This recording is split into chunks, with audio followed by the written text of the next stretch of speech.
ये बात भी सोचने वाली है, अगर वो चीटर होता तो आधा घंटा क्यों, 1 घंटा भी वेट करता। उसे तो पैसे लेकर गायब होने से मतलब था ना। मेरी बात का यकीन कीजिए, मैं जो कुछ कह रहा हूं बिल्कुल सच कह रहा हूं। वो सब ड्रामा कर रहा है। तो उसका ड्रामा नहीं है, ये सब तुम्हारा ड्रामा है।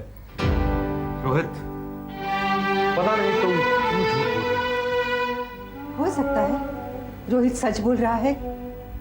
आपको ये कैसे मालूम कि ये सच बोल रहा है? मैं मिला उससे, मैंने बात की है उससे। रोहित, तुम हमारे मामले में बीच में मत बुला करो, तुम्हें कुछ नहीं मालूम। मैं तो इस घर की भलाई के लिए कह रहा था। काहे की भलाई? तुम्हें भलाई और बुराई से क्या मतलब? तुम्हारी उम्र ही क्या है? अब आप लोग बढ़े, जो बेहतर समझे वो करें। मुझे जो कहना था मैं कह चुका। सॉरी सही भैया।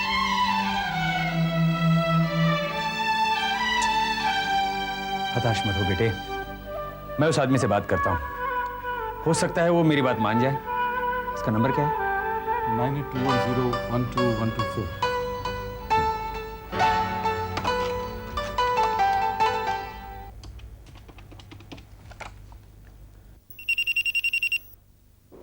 हाँ, शर्मा बोल रहा हूं।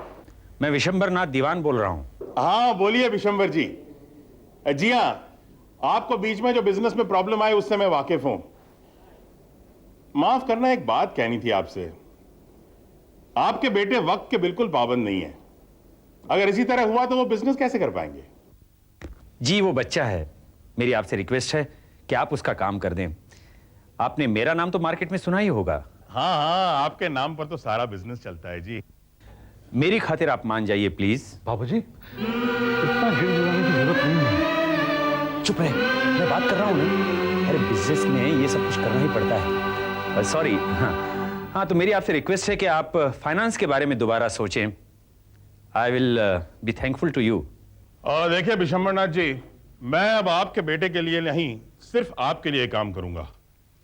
आप कल अपने बेटे को उसी रेस्टोरेंट में शाम 5 बजे भेज दीजिए। साथ में 25 लाख का चेक भी भेजिए। 2 दिन में मैं एग्रीमेंट तैयार करवा दूंगा, बस साइन कर देंगे। Thank you very much. वो मेरी बात मान गया। इसीलिए तुमसे कहता हूं, जरा ठंडे दिमाग से काम लिया करो। क्या कहा उन्होंने? कल तुम्हें शाम को 5 बजे उसी होटल में बुलाया, 25 लाख का चेक लेकर। कल एग्रीमेंट साइन हो जाएगा और 2 दिन में पैसे मिल जाएंगे। लेकिन कल वक्त पे पहुंच जाना। जी बाबूजी। तो पढ़ लिया आपने एग्रीमेंट? जी, थैंक यू वेरी मच। और ये रहा आपके 25 लाख रुपए का cheque. Thank you very much.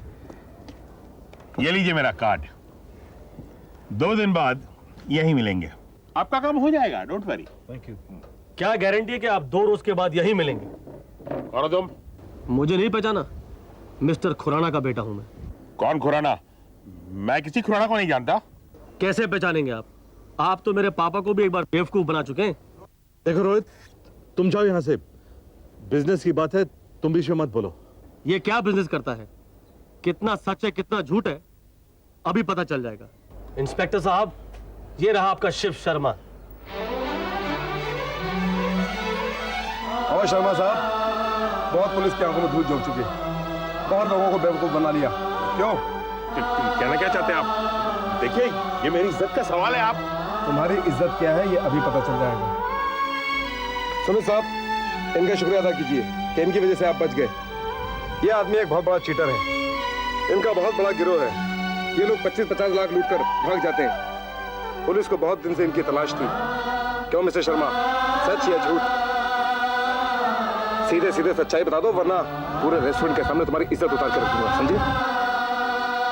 हरामजादे, तू मुझे धोखा दे रहा था, मेरे 25 लाख रुपए हड़पना चाहता था। ये तो धोखा दे रहे थे, लेकिन आप क्या कर रहे थे? गलती सिर्फ इसी की नहीं, आपकी भी है। कोई आदमी 25 लाख लेकर 5 करोड़ रुपए कैसे दे सकता है?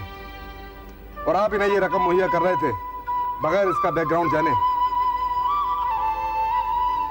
ये लीजिए अपना चेक। और तुमसे तो पुलिस में निपटा जाएगा। चल, कोर्ट में देख लूंगा। चल, देख लूंगा, मेरी बात करेक्ट चले।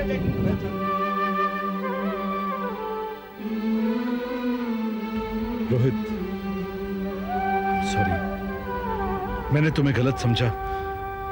मुझे नहीं मालूम था कि ये आदमी चीटर है। जो हुआ ठीक हुआ, लेकिन सुमित भैया घर पर किसी को मत बताइएगा। ठीक है, थैंक यू।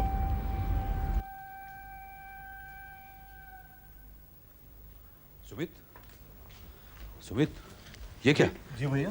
अखबार में आया है कि वो शिव शर्मा तो चीटर था और उसे पकड़वाने में तुम्हारा हाथ है। ओह, ये बात अखबार में आ गई। इसका मतलब है रोहित सही कह रहा था।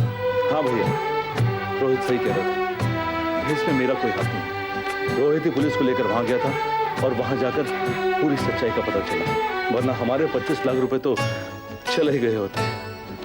हाँ भाई, हमने रोहित बेचारे को गलत समझा। ये रोहित है कहाँ? आप कैसी बात करें राजेश भैया? इस घर की तकलीफें मेरी भी तो तकलीफें हैं। मैं भी तो इस घर का बेटा हूँ। आप मुझे अलग क्यों समझते हैं? कौन तुम्हें अलग समझता है? हमने तुम्हें कभी अलग नहीं समझा। हाँ, तुम्हें ना तजुर्बेकार जरूर समझा था, लेकिन तुम तो बहुत समझदार निकले। कमाल कर दिया तुमने। अगर वक्त पर पुलिस लेकर नहीं पहुंचते तो वो तो हमारे 25 लाख रुपए लेकर भाग गया था। रोहित, मुझे माफ कर दो। मैंने तुम्हें पता नहीं क्या क्या कह दिया। माँ कभी अपने बच्चे से माफी थोड़ी मांगती है। आप तो माफी मांगकर मुझे शर्मिंदा कर रही हैं। ऐसा नहीं कहते, गलती तो गलती होती है, चाहे वो बड़ों से हो या छोटों से। माफी तो उसे मांगनी होती है। I am sorry. भगवान बुरा करता है तो उसमें भी कुछ अच्छा ही होती है। भैया, भैया, क्या बात है? अरे भैया ये देखिए, ये गुप्ता एंड सन्स एक नई कंपनी खोल रहे हैं, जिनके मार्केट में नए शेयर्स आ रहे हैं। बहुत अच्छी कंपनी है ये, मैं इन्हें अच्छी तरह से जानता हूँ। अच्छा? हाँ भैया, इनकी 3-4 कंपनियों के जो शेयर्स निकले थे, सबके सब फायदे में रहे थे। 10 रुपए के शेयर 1000 रुपए तक पहुंचे हैं। मेरे ख्याल से तो हमें इस कंपनी के शेयर खरीद लेने चाहिए। सुमित, ये जो शेयर्स का बिजनेस है ना, बहुत ही अनरिलायबल है। इसमें बहुत चीटिंग चलती है। तुम और आजकल वैसे भी दाम बहुत गिरे हुए हैं। शेयर्स का रिस्क लेना ठीक नहीं। भैया, सिर्फ 1 लाख रुपए की तो बात है। शायद ये 1 लाख रुपए 1 करोड़ रुपए का फायदा कर दे। मैं नहीं मानता इस बात को, और मैं इस मामले से हमेशा दूर रहता हूँ। इसकी लत बहुत ही बुरी है। आजकल इसमें सिर्फ नुकसान ही है, फायदा बिल्कुल नहीं है। मुझे यकीन है भैया कि हमें जरूर फायदा होगा। सुमीत, तुम जिद क्यों कर रहे हो? हमारे लिए 1 लाख रुपए का रिस्क लेना ठीक नहीं है। थोड़े बहुत जो पैसे बचे हैं उन्हें हम यहाँ वहां इन्वेस्ट करके क्यों बर्बाद करें? सोचने की बात है भैया। अगर हम ये शेयर्स नहीं लेंगे तो शायद आगे चल के हमें पछतावा होगा। अगर नुकसान हो गया तो? मुझे तो पूरा कॉन्फिडेंस है भैया कि जैसे शेयर्स के भाव खुलेंगे हमें जरूर फायदा होगा। और अगर दाम नहीं बढ़े, हमारा पैसा बर्बाद हो गया, फिर? ये तो गेम है भैया, इतना रिस्क तो लेना ही पड़ेगा ना। जो हमारी कंडीशन है इसको, हम 1-1 लाख रुपए का ऐसे रिस्क लेते रहे ना, तो जो बची कुची रकम है वो भी बर्बाद हो जाएगी। देखो, हम किसी लायक नहीं रहेंगे उस वक्त। मैं तुमसे बड़ा हूं, मुझे अपने हिसाब से करने दो। तुम्हें वैसे भी इतना तजुर्बा नहीं है, अभी आगे बहुत तजुर्बा सीखना है। हम कहीं और पैसे नहीं लगा सकते।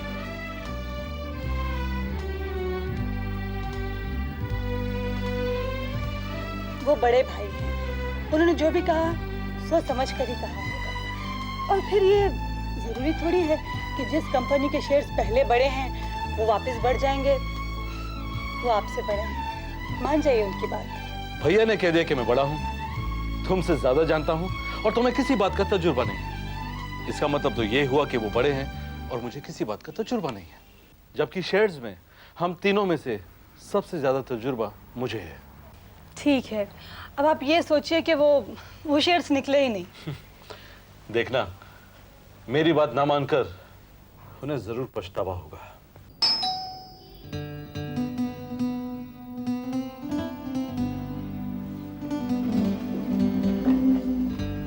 Thank you. एक मिनट दे मुझे।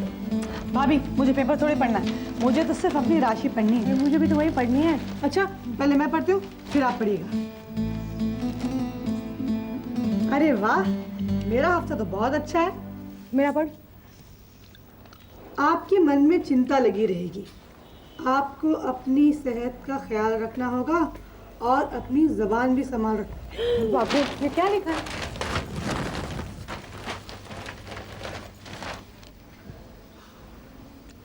अरे, मैं भी तो कि इसमें क्या लिखा है। मेरा भविष्य भी तो देखो, पढ़ो। वाह भाभी, आपके पतिदेव को इस हफ्ते बड़ा लाभ होने वाला है। वो आपको एक बहुत बड़ा तोहफा देने वाले हैं। क्या चक्कर क्या है भाभी? अरे ऊपर ऊपर कुछ भी नहीं है, मैंने तो ये सब बंद करके रखा है। वैसे भी मुझे कौन सी चीज़ की ज़रूरत है? भाभी, मैं जानती हूँ राजेश भैया को क्या लाभ होने वाला है। आज सुबह ही सुमित उनसे कह रहे थे कि एक कंपनी के शेयर्स निकलने वाले हैं, उन्हें खरीद लेते हैं। एक हफ्ते में रिजल्ट निकल जाएगा, शायद उसी से लाभ हो। लेकिन राजेश भैया ने मना कर दिया। क्यों? कहने लगे वो उनसे बड़े हैं और उन्हें तजुर्बा ज़्यादा है और वो ये शेयर्स नहीं खरीदेंगे। ठीक है, मैं आज ही उनसे बात करती हूँ। क्या पागल हो गए तुम? दिमाग खराब हो गया तुम्हारा? अखबार में मेरे स्टार साइन में अगर आ गया है कि लाभ होगा, उसको मैं बिलीव कर लूंगा और जाकर लाख रुपए का जुआ खेल लूंगा। मेरे लिए शेयर खरीदना जुए के बराबर है। कमाल है, आपने सुमित की बात भी नहीं मानी। ये तुमको किसने बताया? पायल बता रही थी। पत्नी को भी कह दिया उसने? कमाल का, इसके पेट में कोई बात रहती नहीं है, बिजनेस की बात पत्नी से करती है।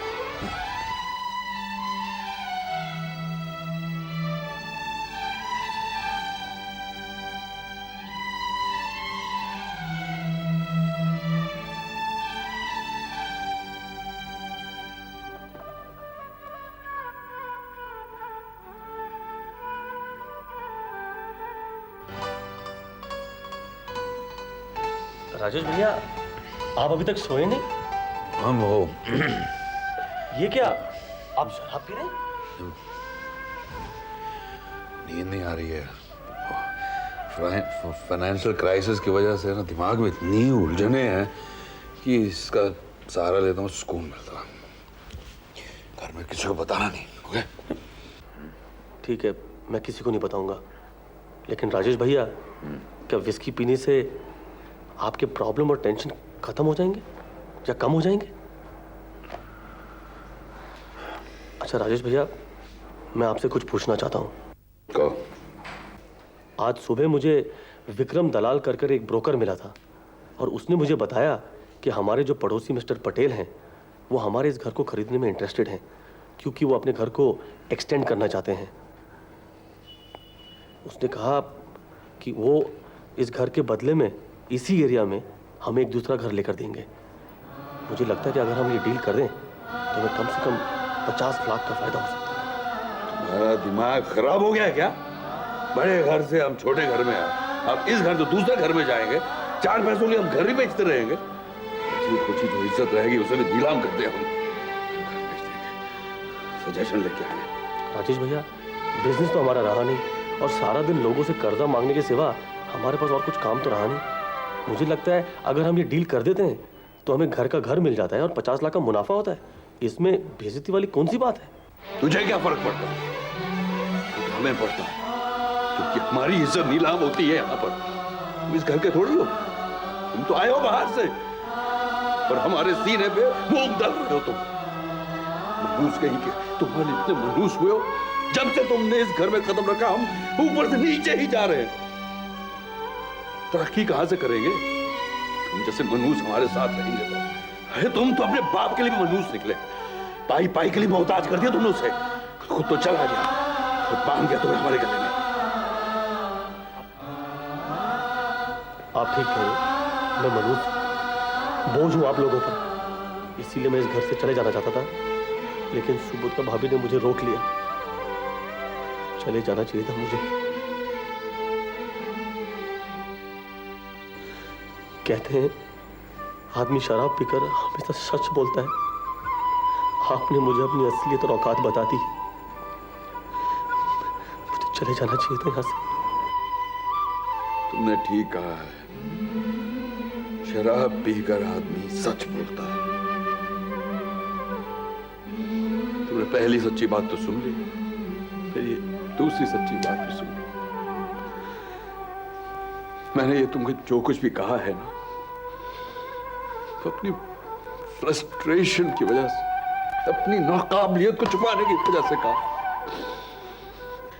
अपने इस घर को बचाने के लिए जो अपनी नाकाम कोशिशें कर रहा हूं, उसे कवर अप करने के लिए सब कहा है।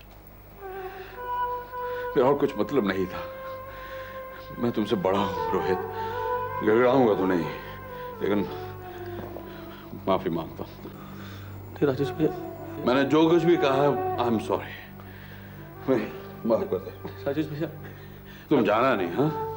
नहीं राजेश भैया, मैं वादा करता हूँ मैं इस घर से नहीं जाऊंगा, और अगर इस घर से जाऊंगा भी तो अपने दामन पे लगा हुआ ये मनुष्य का शब्द निकाल कर ही जाऊंगा। इस परिवार को उसी ऊंचाई पर पहुंचा कर ही जाऊंगा। ये मेरा वादा है आपसे।